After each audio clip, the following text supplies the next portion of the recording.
Chennai Silks RD Sale. Latest collections at unbelievable prices.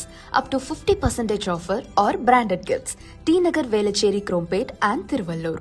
India மீது America தற்போது 50% அளவுக்கு வரியை விதித்திருக்கிறது.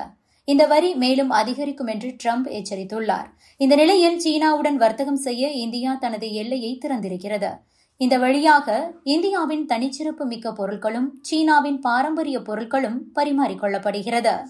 ஏற்கனவே சீனாவுடன் உத்தரகண்ட், இமாச்சல பிரதேஷ் மற்றும் சிக்கிம் ஆகிய மாநிலங்கள் வழியாக இந்தியா வர்த்தகத்தில் ஈடுபட்டு வந்தது. கடந்த 2019 ஆண்டு இந்த வர்த்தகம் நிறுத்தப்பட்ட நிலையில் தற்போது மீண்டும் வர்த்தகத்தை இந்தியா தொடங்கியிருக்கிறது.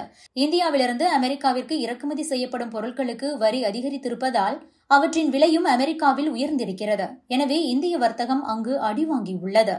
இந்த வர்த்தக பாதிப்பை சரி செய்ய மத்திய அரசு அனைத்து வழிகளையும் பயன்படுத்த வேண்டிய ஒரு கட்டாயத்தில் உள்ளது.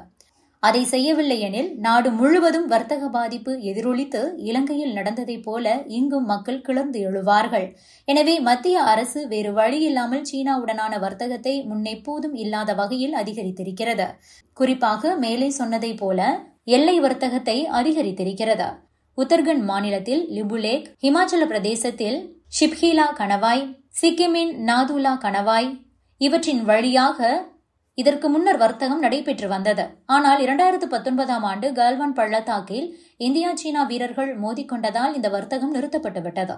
இந்த நிலையில் அமெரிக்கா வரியை சமாளிக்க மீண்டும் இந்த வர்த்தகம் தொடங்கப்பட்டுள்ளது. இந்த எல்லை வழியாக வர்த்தகம் நடைபெறும். அதன்படி கம்பளி, பட்டு, சீன தேநீர், காலணிகள், ஆடைகள், போர்வைகள், கம்பளங்கள், கனிம உப்பு, ஆயுர்வேத மூலிகைகள் போன்ற சில உள்ளூர் தயாரிப்புகள் சீனாவிலிருந்து இறக்குமதி செய்யப்பட்டது.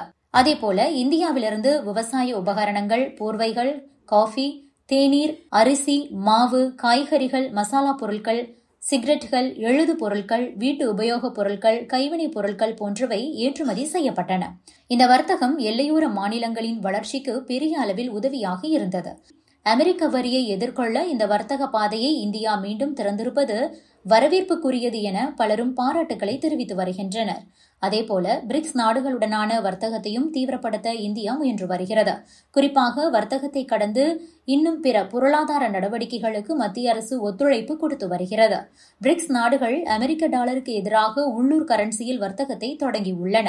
குறிப்பாக அமெரிக்காவின் தடைகளுக்கு பிறகு ரஷ்யாவும் இந்தியாவும் தங்களது வர்த்தகத்தில் உள்ளூர் கரன்சிகளை, அதாவது ரூபாய் மற்றும் ரூபிலை பயன்படுத்தி வருகின்றன. இது இரண்டு நாடுகளுக்கும் இடையே சுமார் 90% இருதரப்பு வர்த்தகத்தை உள்ளடக்கியதாக உள்ளது. அதேபோல இந்தியா ஐக்கிய அரபு அமீரகத்துடன் உள்ளூர் கரன்சி செட்டில்மெண்ட் சிஸ்டம் மூலமாக வர்த்தக ஒப்பந்தம் செய்துள்ளது. விரைவில் சீனா உள்ளிட்ட மற்ற நாடுகளுடன் இந்தியா உள்ளூர் கரன்சியை பயன்படுத்த தொடங்கும் பட்சத்தில் அமெரிக்காவின் வரியை கண்டு நாம் அச்சப்பட வேண்டியது கிடையாது. Subscribe to One India and never miss an update.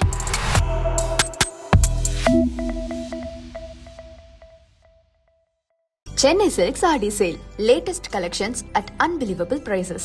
Up to 50% offer or branded gifts. T Nagar, Velachery, Krompet and Thiruvallur.